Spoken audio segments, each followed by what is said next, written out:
Video में खूबसूरत रोशनी देखकर आपको भी ऐसा ही लगा ना जैसे आसमान में किसी ने आतिशबाजी कर दी हो। लेकिन क्या आपको पता है, ये खूबसूरत सी दिखने वाली रोशनी ईरान की खतरनाक मिसाइल है जो चुटकियों में तबाही मचा सकती है। इस मिसाइल का नाम है सेजल। कितनी ताकतवर है ईरान की सेजल मिसाइल, ये कैसे काम करती है और इसकी क्या खासियत है। नमस्कार, आप देख रहे हैं सत्य हिंदी और मैं हूं आपके साथ कृति सिंह।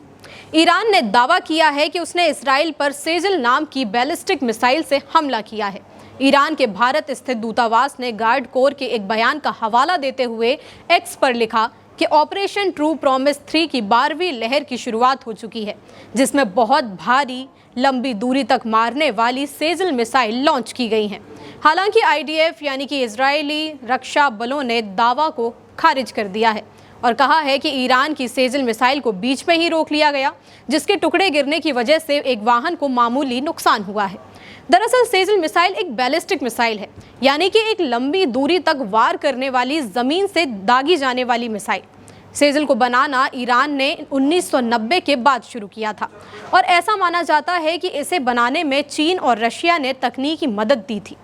पहली बार इस मिसाइल का परीक्षण 2008 में किया गया और इसके बाद 2009 में एक बार फिर से इसका परीक्षण हुआ, जिसमें इसका गाइडेंस सिस्टम यानी लक्ष्य पर सटीक निशाना लगाने की क्षमता को और बेहतर बनाया गया।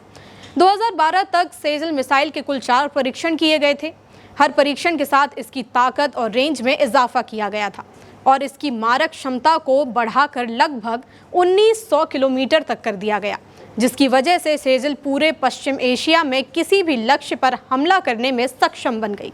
और अब ये इतनी सक्षम बन चुकी है कि जनवरी 2021 में एक सैन्य अभ्यास के दौरान ईरान की सबसे खतरनाक और शक्तिशाली हथियारों में गिना गया।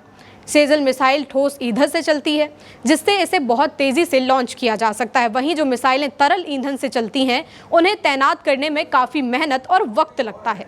सेजल को रडार से ट्रैक करना भी दुश्मन के लिए बहुत मुश्किल होता है। सेजल की लंबाई लगभग 18 मीटर है और ये करीब 700 किलोग्राम का विस्फोटक ले जा सकती है।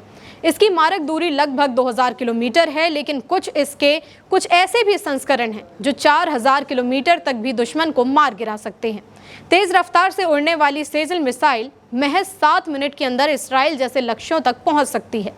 ये तो थी सेजल की कहानी, लेकिन अब आपको बताते हैं ईरान के एक और खतरनाक हथियार के बारे में जो इस वक्त विवादों में भी है। इसका नाम है क्लस्टर बम। क्लस्टर बम एक ऐसा बम होता है जो हवा में फटकर बहुत सारे छोटे छोटे बम छोड़ देता है। ये छोटे छोटे बम एक बड़े इलाके में फैल जाते हैं और वहाँ मौजूद हर चीज़ को निशाना बना सकते हैं, चाहे वो टैंक हो, सैनिक हो, वाहन हो या कभी कभी तो आम लोग भी।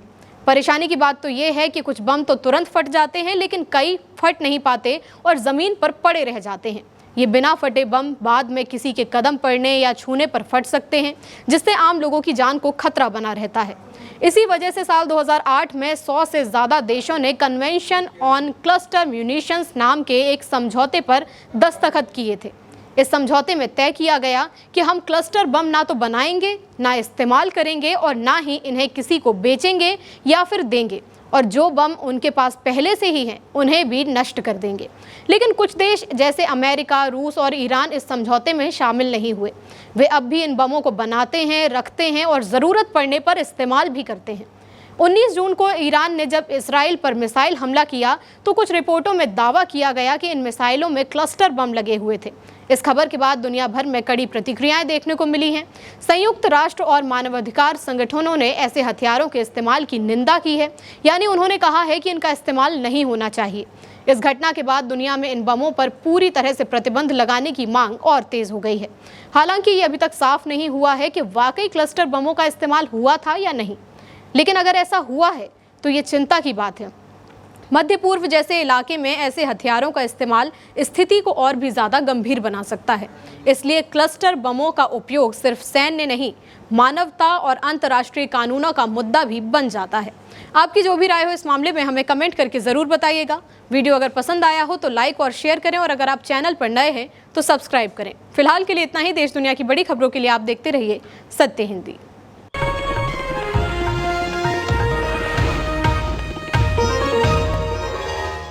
Copyright disclaimer under Section 107 of the Copyright Act 1976. Allowance is made for fair use for purposes such as criticism, comment, news reporting, scholarship, and research.